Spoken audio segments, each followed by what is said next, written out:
Are we live? F it. We'll do it live. Right. What is up, Jeromes? Happy Tuesday out there, everyone, everywhere. It's a daily Jeromes live stream coming right at your ass Monday through Thursday, 11 a.m. Central Time. Friday, 9 a.m. Central Time. It's basically an hour, but really 45 minutes, but more like half an hour of Vikings talk. There's a lot going on in Vikings land, man. So I'm keeping tabs. I'm just waiting word. Team expected no by mid. All right, so Reiff has not been Riley Reiff, who the Vikings gave the ultimatum yesterday. The ultimatum: take a pay cut or take a cut. I'm gonna cut you so bad. You're gonna wish that we don't cut you so bad. So it sounds like Purdue. He is Riley Reiff is not a TCO. As well as it was reported yesterday that Reiff had told teammates that he expected to be cut. Which, by the way, that was all in his hands. So yeah, he's not gonna take the pay cut. Vikings moving on. Brian O'Neill seems to be the heir apparent at left tackle, which do I agree with? Like he's so good established at right tackle, but he did play at a high level left tackle in college, sure. But also, I am really pissed off in that if cutting Riley Reiff has been on the table the entire offseason, why was Ezra Cleveland wasted away at guard? That's what I want to know. All right, so some thoughts is it could be Oli Udoh starting a right tackle, but it's probably going to be Rashad Hill just because teams just love the veterans. And it's like, what was Zimmer quote today? Let me pull that up. Zimmer asked a question about Rashad Hill. We have a lot of confidence in Rashad. He's played well when he's been in there. Like, what? Like I understand. Like Zimmer's forgotten more football than I'll ever know in 10 lifetimes, but. Like what tape is he watching? He's been good when he's been in there. What? So Rashad Hill was bad as a starter 2018. Lost his job to rookie Brian O'Neill. O'Neill never gave it back. What has changed in 2 years? Like what has really changed in 2 years that all of a sudden you're like, all right, he's back in. Right? Like what upside does Rashad Hill over Oli Udoh? That's what I want to know. Yeah, but man. All right, so we're here talking a lot of stuff going on. We're keeping tabs on Reiffgate 2020, as well as a couple of you may have seen. So this morning we uploaded our Riley Reiff has been cut video because Andy's got shit to do this afternoon. So I may not be at computer, but I'm just ready to rock and roll as soon as that it is announced. I would say right now it's probably 95% certainty that Reiff takes the cut. So initially I had it unlisted, but somehow 14 of you mofos found it. So I had to switch it over to private, but that's ready to rock. It's like when, you know how news organizations have obits for prominent people already canned and ready to go, just in case things happen. And if you worked in news, you know this is true. So Sid Hartman, I feel like they've had Sid Hartman's canned obit ready to go at like WCCO since like 1992. Oh, you know what's wild? So Sid is 100 years young right now. So when the Twins won their second World Series in 1991, Sid was 69 years old. Nice. Like, could you imagine that? Like, life expectancy in America is like what, 75, 80? I don't know. If only I had a machine in front of me that had access to most of the information in the known world.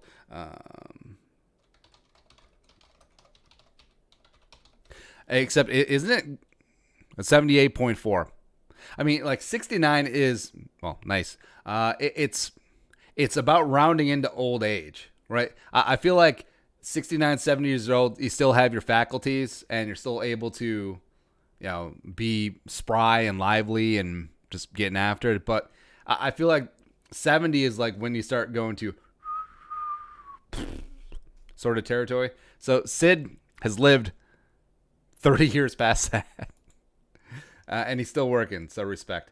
All right, so getting in the live chat. A couple announcements. Oh, join the Discord. We have 160 Jeromes all up in there, so go check that out. Top left corner is the link, as well as purpleftw.com/support. All of our great sponsors for the season. If you want to put down a jelly bean on some games, as well as see what else we got. Oh, Lisa mattress. Get up to $150 off. Mattress shipped straight to your door. as well as On It and getting after it in the supplements game. 10% off all food items and supplements at On It. So check it all out. purpleftw.com/support today. There we go. All right, so getting into the questions. So the add-on question was, what do you think Riley Reiff is doing on his day off on Monday? Because I was never enthralled with Riley Reiff as a teammate. And the fact...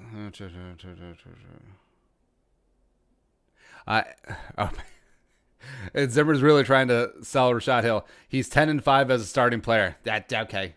Hashtag right tackle wins. I mean, my God, Zim. My God. All right. This team sometimes. Riley Reiff doing his day off. How are you going to get fired on your day off, man? Just stealing boxes. Allegedly stealing boxes. So, Reiff, I don't know. What do you think he was doing? Sulking? Agent calling the Eagles? Come on down, Riley Reiff. Like, hey, we know you didn't have a good time 38-7, but coming on back, baby. Maybe they'd be interested in our finest elf lines. 4th round pick for Pat Elfline. Let's do this. All right, so Brian Kayukin. Working with his financial advisor and agent.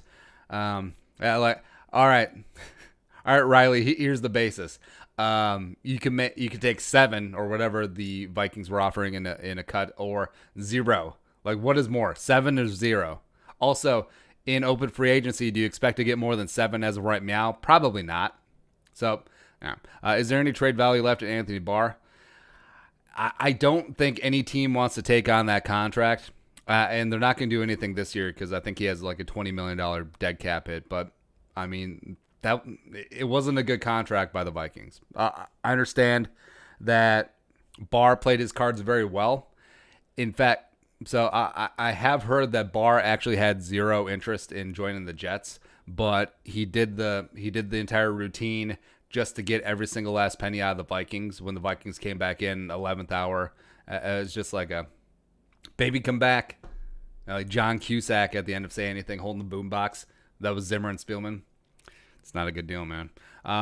Royal Awesome Knee 519. If Fournette were to sign with the Vikings, what would his role be? And Reiff probably spend the day eating mustard. Skull. I really like mustard, but I don't know if I could do just eating straight mustard all day. That'd be a little not great. So Fournette. So yeah, we advocated for this, and we got a lot of flack because they're like, "Oh, that's dumb" and stuff. But well, first off, Fournette. So he went unclaimed. Well, no, sorry, he hasn't gone unclaimed. So no team stepped in and traded him for the last second. I don't see a team claiming him because they would have to pay off the final year of his contract, which is $4.16 million or somewhere in that ballpark. So I was not advocating bringing him on at that amount. I was advocating bringing him on for what the market will bear, which is going to be less than $4.165 million. It may be a league minimum deal, so $1 million and change. Who else is on a league minimum deal? Dun, dun, dun, dun.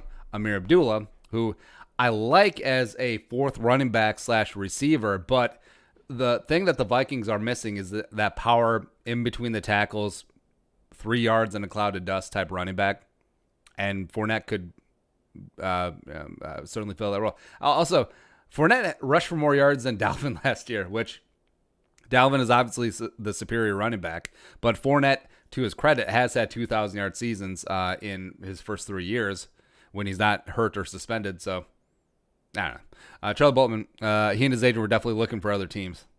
He's going to join the Chargers. Join Linval in retirement. I bet they dipped their toe into filthy Philadelphia's bird bath to check the temperature. Yeah, man, the Eagles' offensive line is in shreds. They had Jason Peters trying to play guard, and then Andre Dillard went down, and Brandon Brooks is gone. I mean, they better like lock up Lane Johnson and Lucite. Man, it's crazy.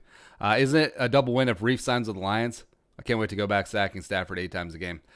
Man, I didn't think about that one. Well, now they still have Decker and Big. I believe they signed Big V, right?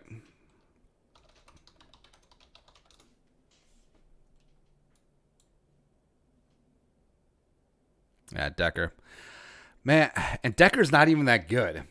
That's what bugs me the most. So what really bothered me 2017 is that was when the Vikings were all in on Russell Okung, and they had him at the altar. They had the contract in hand, except then Russell declined because his wife didn't want to live in cold weather, which, you think would have came up a time or two during contract negotiations. But yeah, the Vikings were all in on Russell. He was going to be the left tackle of the future, but they didn't get him.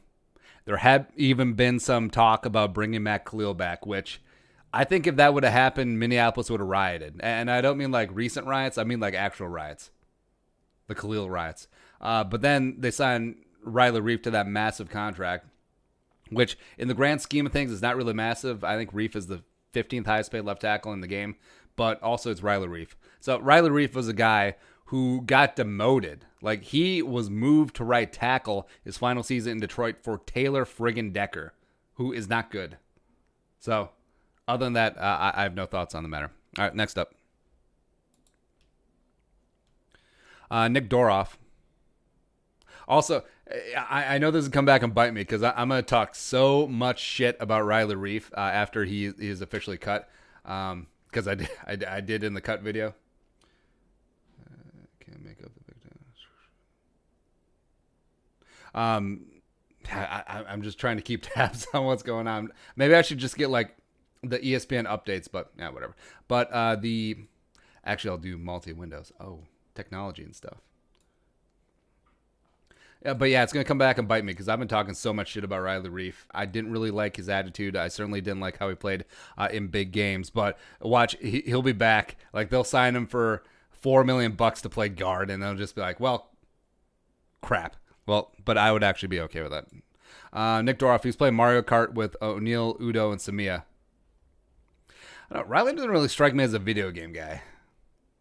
Actually, Riley strikes me as those punching bag machines that they have in the bar where you try and get your pound per inch, square inch measurement. Yeah. Who on the Minnesota Vikings is most likely to fall asleep in the first 5 minutes watching a movie? And who is the one most likely to talk through the whole movie? Fall asleep. I feel like Stefan's a big sleeper. A little bit older guy. It definitely likes the good recliner. I could see Shamar nodding off in the first 5 minutes of Tenet. Oh, by the way, I'm going to see Tenet sometime this week. It's not what I'm doing today, but I'm pretty excited. Talk through the whole movie. Probably Amir Abdullah. Amir, super well read. And super great communicator. I think he would talk the whole time. You're there. Or I feel like Nate Stanley's like a chatty Cathy. I don't know. Also, have you checked the Vikings like social media stuff? Nate Stanley is all over the place. Like, they are really doing the hard sells like, hey, 7th round pick quarterback, get some. I mean, it's really funny. It's hilarious. Next up is Andrew Hansen. Keep trying to keep tabs like we know that Reefgate is going down, and also I have to have the launch ready so I can just switch that private video to public. Hell, maybe I should just say I'm Nostradamus and just release it now, but nah. Hey, Jeromes, let us know where you're watching from. We'll give a couple of shout outs. Always enjoy doing that. Favorite part of the day, actually. Andrew Hansen, will the Vikings defense be in the top 10 this year? Yes. Reiff was checking the house market in Philly and contemplating retirement. Yeah, man. Also, checking out housing prices going from the Twin Cities area, especially if you live in the burbs, where extremely reasonable, by the way. And then you look at the Philly, New Jersey area, and they're like, Brett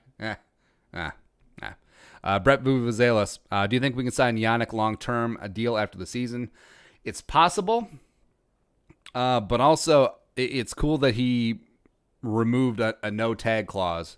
So, I mean, so since he technically is franchise tagged this year, he would be due either a 20% raise on his tag, which is $12 million, which isn't a lot. So that would be what, 15.6, or the true franchise tag value, whichever is higher. So obviously it's going to be the latter. So Vikings could tag him 1 year, $18 million.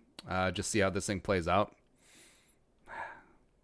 Like, things are too good right now. Like, as a Vikings fan, when things are going really well, and you're just like, I don't know what to do with my hands right now. Like, Isn't our quarterback's leg supposed to fall off and supposed to socially distance from his body? Like, next up is, how much different will this team look next year with the reduced salary cap? Hopefully he's cleaning out his locker. Oh, that's sad. I wonder if he just leaves his locker. Like, he leaves his Axe body spray. It's like, yeah, next guy can get that. Yeah, I'm over it. Spot rack. OTC Vikings. Actually, let's take a look. What's your flavor? Tell me what's your flavor. All right, calculator. Vikings. 2021. All right. So as of right meow. So they have the projected cap at 215, which I think is a rosy outlook. So we'll say 200 even just for ease of math, because I think it's going to be pretty flat. So 2021. So you cut Barr, cut Reiff. We will restructure Thielen. Sure. Numbers and stuff. I don't know. See here. Cut Rudolph. Cut Stefan. Should cut Michael Pierce, because at this point, whatever. Nah. It's funny. Brent Colquitt is like one of the highest paid guys. All right, so the Vikings the Vikings free up, so minus 15 is $46 million in cap space. Because how much should we start with? All right, so they freed up 61. All right, so started with 25. And so 61, sure. So 36 million just by doing those 5 moves, which certainly could be reasonable, but no. All right, a couple shouts. I'm still watching the news, man. All right. Chelsea Benson, skull from Dundas, Minnesota. What is up? Is that out west? Kieran Corral, New York. What up? Trubisky, skull from Trempolo. What's going on? Tavion Granderson, Sacktown, baby. Capital of California. Seth V. Herman, skull from Moorhead, up Norte. Go Dragons. Purple Rain, skull from Massal, Wisconsin. Preacher Paul, hauling it for all of y'all through Mesa, Arizona, all the way to Tacoma, Philadelphia, Atlanta, LA. Is that the words? Yeah. Richard Slabolik, H-Town, hold it down. What up? Trevor Lowe Fishing. What up from Maple Hood? Patrick Harris, Cedar Rapids, Iowa. What is up? It's a bummer that's going on with one of my Iowa guys. Oh, well. Yeah, I keep forgetting that Riley Reiff is an Iowa dude. But, nah. Logan DeGraff, skull from Rapone, California. What's up, Logan? Brian Kukin, Red Mountain, Arizona. It's gorgeous. What are the features there?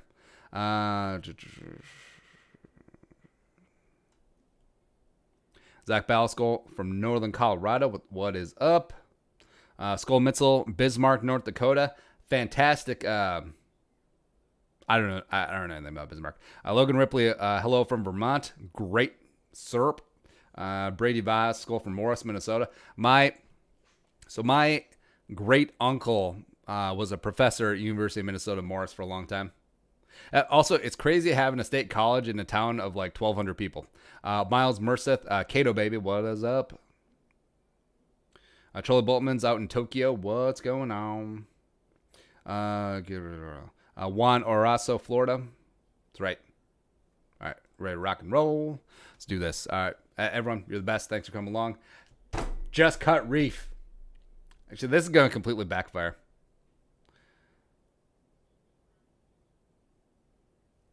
All right, next up is RJ. Brett Vuzelis, if Reiff is cut, who do you see taking his place? Well, from the sounds of it, it's going to be Brian O'Neill flipping sides, which I'm okay with. But then Rashad Hill stepping at right tackle over Oli Udoh. Yeah. Skull Mitzel over under 24 sacks for the duo of Hunter and Ngakoue. A little bit concerned about Hunter's hammy, especially to start the season. I feel like 24 is pretty easily over.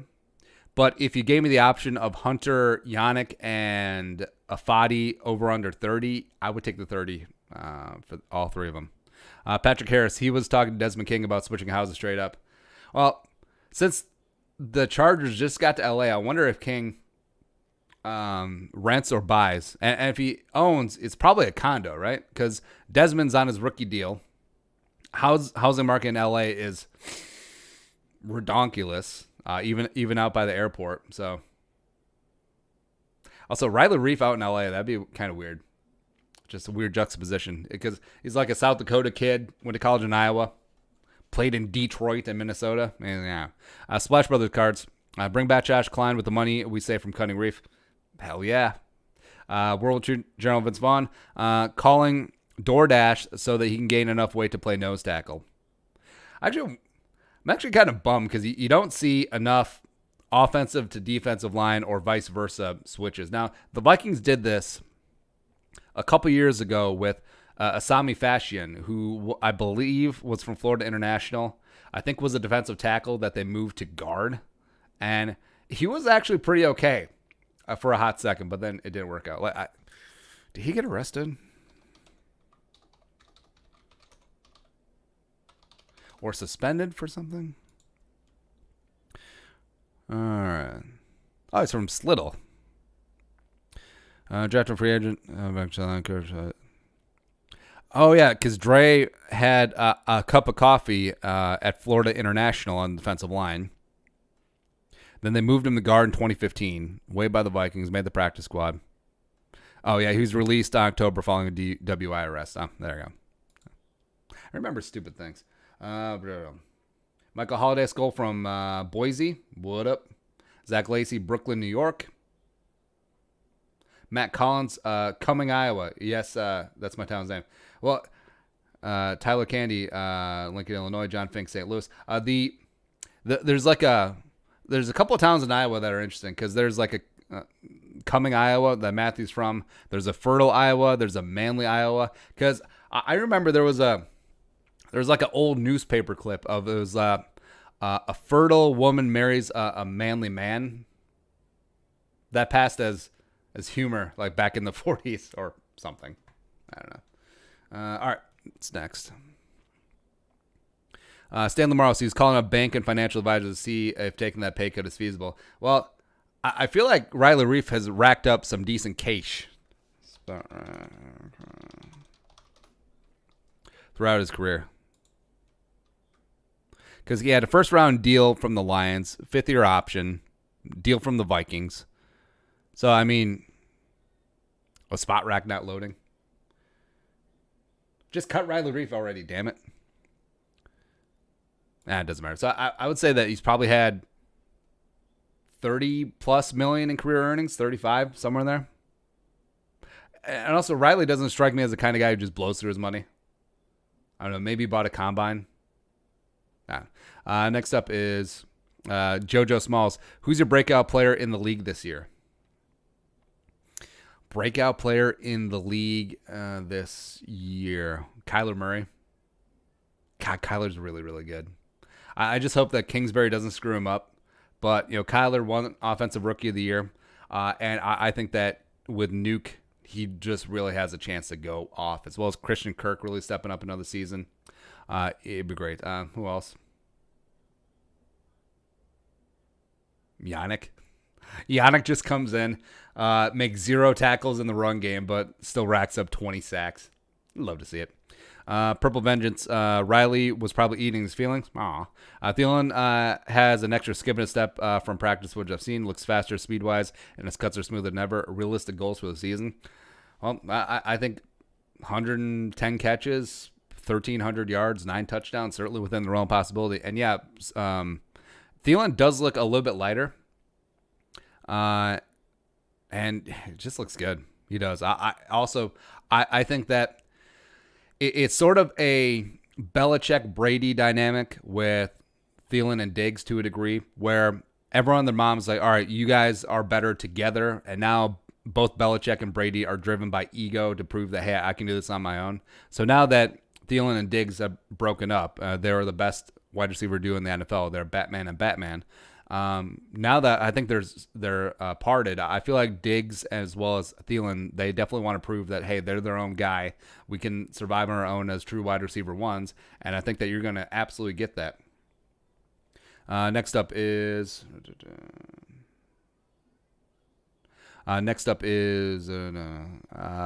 Tevin Mbanefo. Nailed it. Why is Matt Nagy so weird? He won't announce who the starting quarterback is and won't let the media tweet about who's taking first team snaps. Well, that's not so much a Nagy thing. That's been a Bears thing. So the Bears have such a strict draconian media policy is really laughable. Frankly, I don't even know how the Bears beat writers do their job. So they're not allowed to tweet plays or personnel groupings or who's starting or even take photos. So, God, what was it? Bears beat.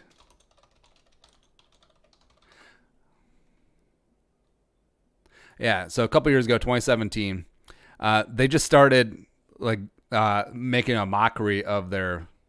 Patrick Finlay, I believe is NBC Chicago.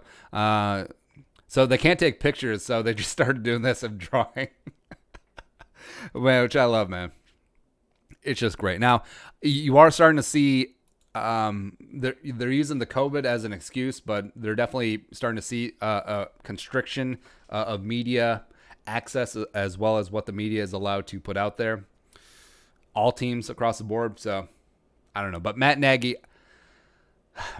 doing the stupid Zimmer thing, which Zimmer did for so long. Whenever there was a quarterback issue,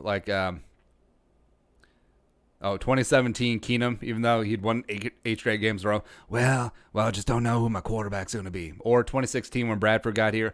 Well, Sean Hill looked really good against Titans, and I know that we traded a first and conditional fourth for Sam Bradford, but I don't know I don't know who my starter is, because doing that theoretically gives you a 0.00001% edge. Because, the defense coordinator's like, I don't know who his quarterback's going to be. Like the game plan would vacillate so much between Nick Little Foles as well as Mitchell Trubisky Ponder. Oh, Lordy.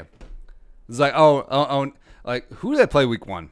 Doesn't matter. But their defense coordinator's like, oh, Lord, we prepared all week for Nick Foles. By God, that's Mitchell Trubisky Ponder's music. Dun, dun, dun. It's not like that at all. Evan Casganaway. Do you think we restructure, cut, or trade Reiff? Which team does he end up with at the start of the season? Which position will he play, and will he start? I think that they will cut Reiff. And again, I'm just trying to watch the news. Come on, man. And I think that the Eagles will sign him. They have zero cap space, but #CapSmith. And I think that he will start at left tackle. I think they'll keep Jason Peters at guard. Brian Koken, $10 in Super Chat. Woo! Bait money for the next fishing trip with the kid. Thanks for your entertainment. Hey, thank you, bro.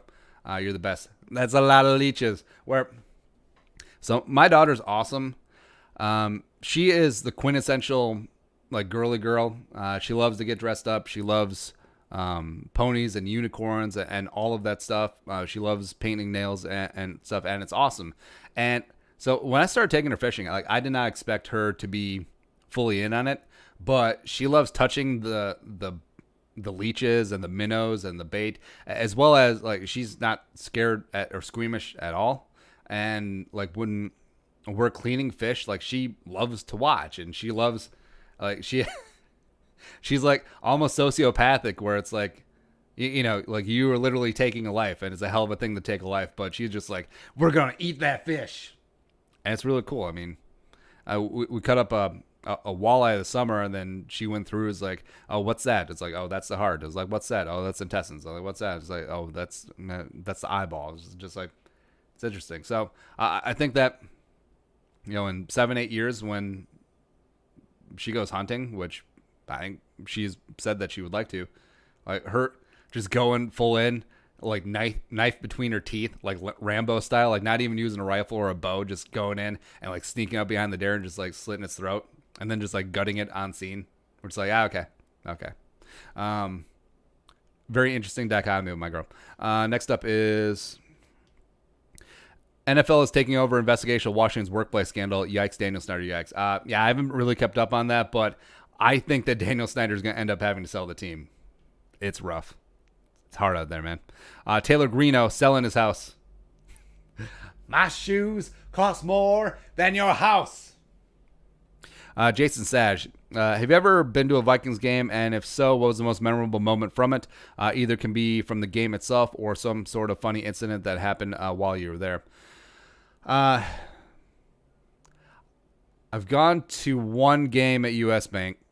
I'm not really a big go to the game guy, especially since we got this side hustle going. Like, I like being in the studio. I like watching the other games on TVs. I like swinging my fantasy teams. But when I was a kid, my dad and I, we would go to every home Vikings-Packers game. And I remember, I forget what year it was, but it was when Bert Favre, when he's still a Packer, he broke the, I think it was the all-time touchdown record. And he went, I believe the touchdown was to Greg Jennings. He went and put Jennings on his shoulders and did the whole thing. And even though, like, let's say the stadium was probably 80% Vikings fans, there's still some begrudging respect where I feel with Favre, we obviously hated Favre, but we respected him, where that is certainly not the case of Rodgers. Like, Rodgers is a straight up douchebag. But yeah, it was weird because you would think you have the rival quarterback of your most hated, seething rival in your building breaking this all-time milestone record, which, by the way, your quarterback, Frank Tarkenton, used to hold back in the day. And it was still like a, yeah, good job, 4. Yeah, good job. Eat a dick, but yeah, good job. All right, next up is I Do Basketball. Also, I'm the only person pretty much in the state of Minnesota that wasn't at the Minneapolis Miracle. Just weird how that happens. The stadium holds 66,000 people, and there have been 6 million people who were at that game. It's crazy. I Do Basketball. Make a best and worst Vikings O-line for the 2010s. Best? Brian O'Neill, left tackle. I guess young Matt Khalil at left tackle. Joe Berger, left guard. Or Fusco, right guard. Like, what side was Fusco good on? Was it left or right? Doesn't matter. They'll take John Sullivan. Since we're doing the early 2010s. The right tackle, I will take Brian O'Neill. Yeah. Worst. Elfline at left guard. Elfline at center. Elfline at right guard. Riley Reiff versus the Niners at left tackle, and then right tackle, I'll take Mike Remmers. Even though Mike Remmers wasn't that bad of a right tackle. Richard Slobolick. So does this turn Ezra into the swing tackle of the future, or do you think they're really planning to turn him into guard? I'm worried it won't put it off and end up being a waste of pick. Well, not a waste of pick. I just want to know what the plan is. Because I don't think that he will transition to guard. I think, frankly, Udo would be a better move to guard. If you're going to do it, I would put Ezra at left tackle. I would leave O'Neal at right tackle, and I would move Udo to right guard.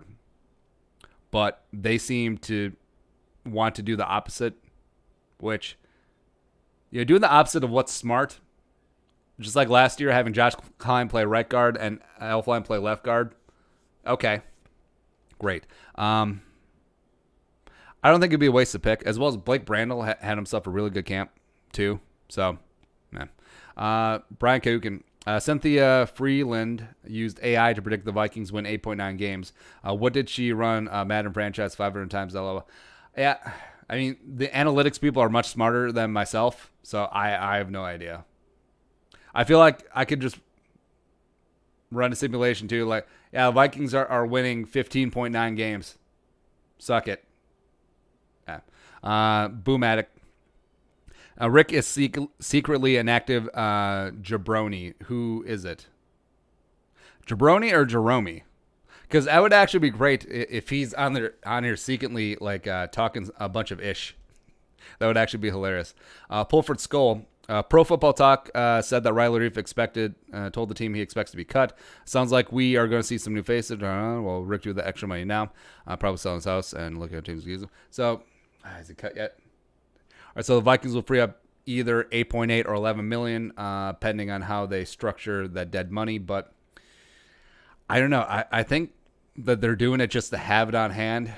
Like maybe it factors in the Dalvin extension. Maybe it factors in adding a body on an interior offensive line. But I don't think they're taking this cash and spending it right away. I don't think it's burning a hole in their pocket. Bruno Edwards.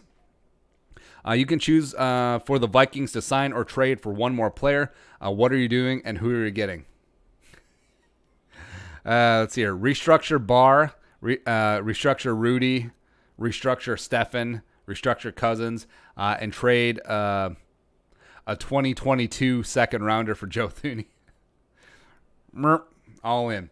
Brandon Schaff. Do you have any dark horse teams on your mind that might come out and surprise a lot of people this year? I think the Cardinals are ready to rock.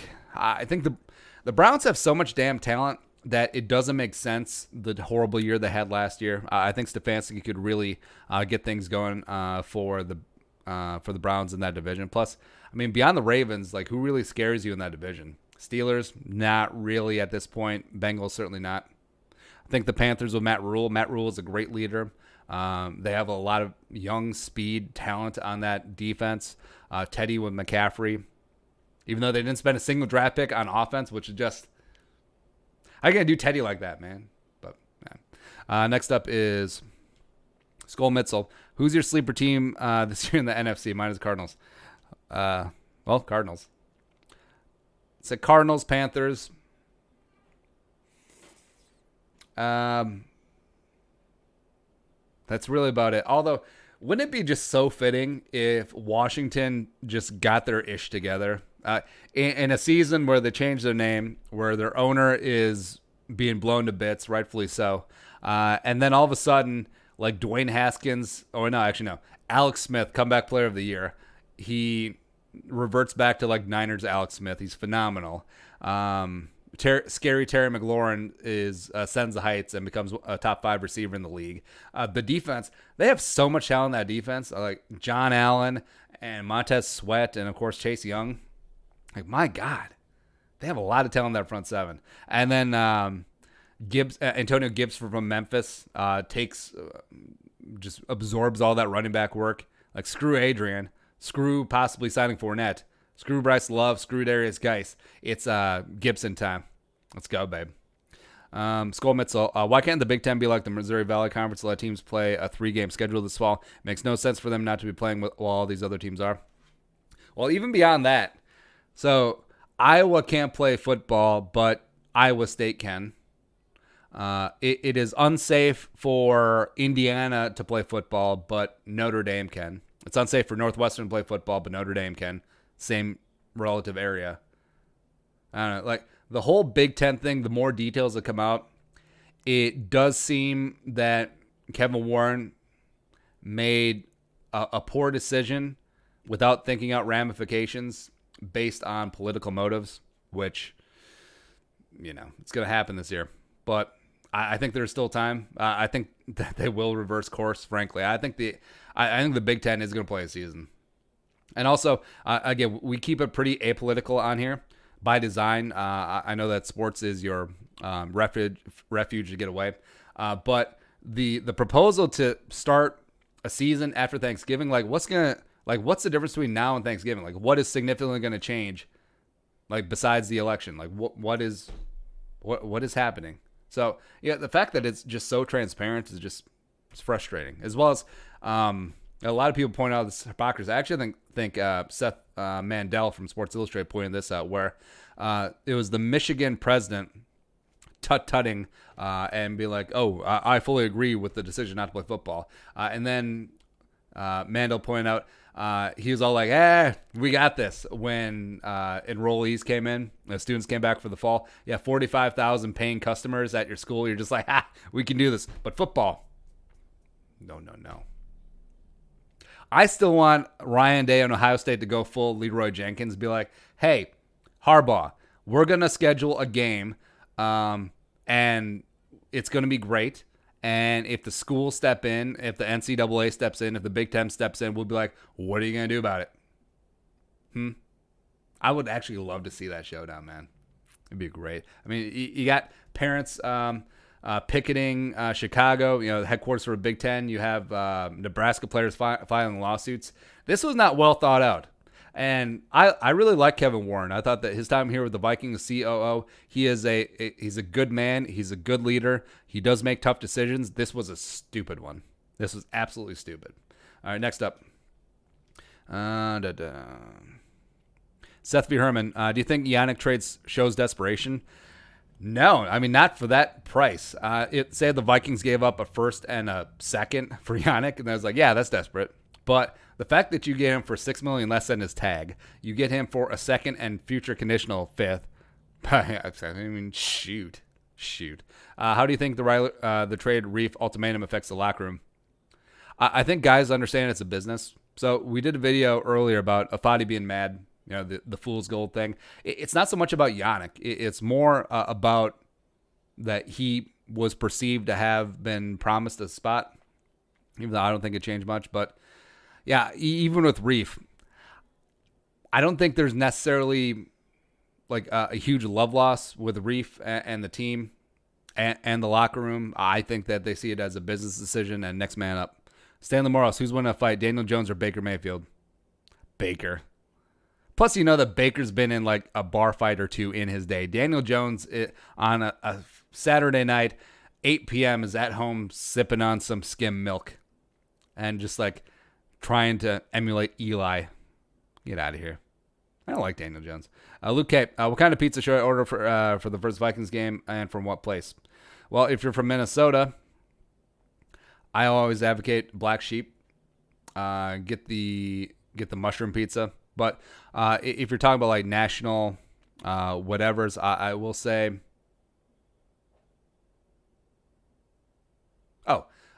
quasi-local like Red Savoy. Yeah, but get extra cheese. Get all of the cheese. Get like 4 times the amount of cheese on a normal pizza, and because you're playing the Packers. And I never understood. So, the mascot guy, Sid, the guy who dresses up as the Vikings logo. So his nickname is 100% cheese free. I never understood that. I never understood that because you're taking your enemy's prize thing, with cheese. You are ingesting it. Your body is turning it into energy to fuel your hatred for them. And then you're turning their blessed, beloved product into human waste. So, like, isn't that a great diss? Isn't that great? But I understand you're trying to abstain from it because you do not want them to have the economic benefit of you purchasing their cheese. So I sort of understand that angle. It's like when, like official NFL merchandise. So say you're a fan of the Vikings, do you buy a Vikings trash can or do you buy a Packers trash can? Okay, because it's different than the urinal or toilet because that one's pretty straightforward. But, well, it's a trash, but you want to support your team. But is it better to have the other team be trash, but then you have that stupid logo all over the place? It really is a Kobayashi Maru. It is. God, cut Reiff already. I would love to do it on stream. Andy Maxfield. CBS Sports recently ranked Ngakoue and Hunter as the second best defensive end duo. Woo, thoughts too soon. I have Reiff gone and O-line being O'Neal and Dozier on the left side makes super athletic. Called Dozier at left guard back in May, by the way. So who would be the first best? Probably Vaughn and Chubb, right?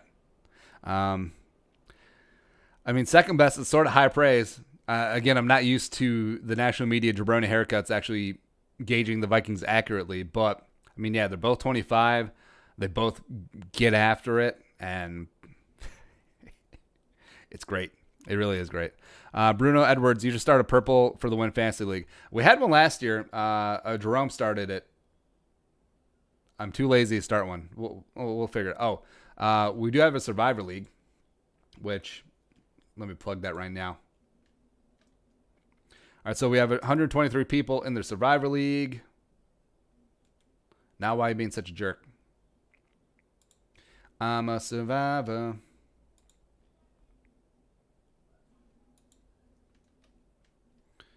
I'm really good with technology and stuff. All right, there's a link for the Survivor League. If you get off the main screen, password is taco. There you go. Next up is Viking now. They won't practice on Wednesday.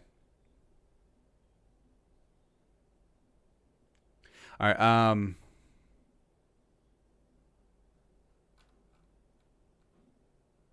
God, where are we? Cheese Doodle. Hey, it's Sir Meeps a lot, but I got a new phone and done with work for the summer. Hey, what is up? Kristen's Critters pooping. Oh, Riley Reiff pooping. Do you prefer your bone in the right way? Center cut pork chops cooked via charcoal grill or cast iron skillet. I prefer the cast iron because it helps keeps all the juices in the pork chop, which is important considering they get dry. A 145 is perfect. I also cook them in bacon, grease, chicken too. Highly recommend. Can't wait for week 1. Skull. Yeah, so you do love a good pork chop every now and then, right? And hot and fast with pork, like a nice loin chop or center cut chop. And also, I like that they relax the temperature for cooking pork. So because they realized people weren't getting trichinosis. So I mean, for a long time, I've been eating my pork loin medium rare. It's like 135, 140. But yeah, it's really good. You cook it just like a steak. Ben Schittler. But yeah, if you undercook it, you get Schittlers. Would you ever do a fantasy football mock draft video? It would be fun to see you discussing your draft tactics. So I've discussed that my draft strategy is I start caring about fantasy football about week 4, which is not ideal. If I could just, damn it. Brian Coogan, what do you make of the Alvin Kamara holdout? I wonder if that would motivate Cook to do the same thing. Cook would never do that to his team. He is just not that kind of guy who would, because his absence would affect his teammates. And like Kamara, it's always been about him and his stupid nose ring. And yeah, this obviously is something that you would expect from Alvin Kamara. Not going to happen with Cook. Let's hear. Luke K. Best Mexican restaurants in Minnesota. I have to think about that one. There was a great one in Winona called Chula Vista. It's gone now, but it was great mainly because they had all-you-can-eat tacos as well as all-you-can-drink margaritas, which is, if you're a broke college kid, definitely cash in on that. Let's see here. Kieran Corral. I do think the Vikings get a deal done, and both Vikings and Yannick next offseason, or will they have to pick between the two? It's a good looking question. I think they'll extend Yannick. I think they'll franchise tag Dalvin. I really have to piss, so I will be back in a hot sec.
So now I usually do have like some sort of bottle, like an Nalgene bottle, and I'm not gonna lie, on live streams before, full disclosure, I have taken a piss on live stream before.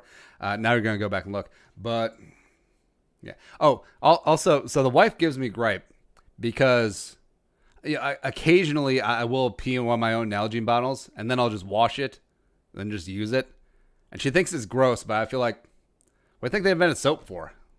But I digress. Let's hear. Oakview. Is Justin Jefferson another tread? If Justin Jefferson is another Treadwell, I will quit life. Doesn't seem like he is. I think he's going to be ready to rock and roll. I think he's good to go. Next up is Stanley Morrow. So pumped for football. Any superstitions, rituals before a big game, rivalry game? Let's see, rituals. Wake up, work out, go to church, cook brunch for the family. Usually cook something for game day. Usually like chili or ribs or something.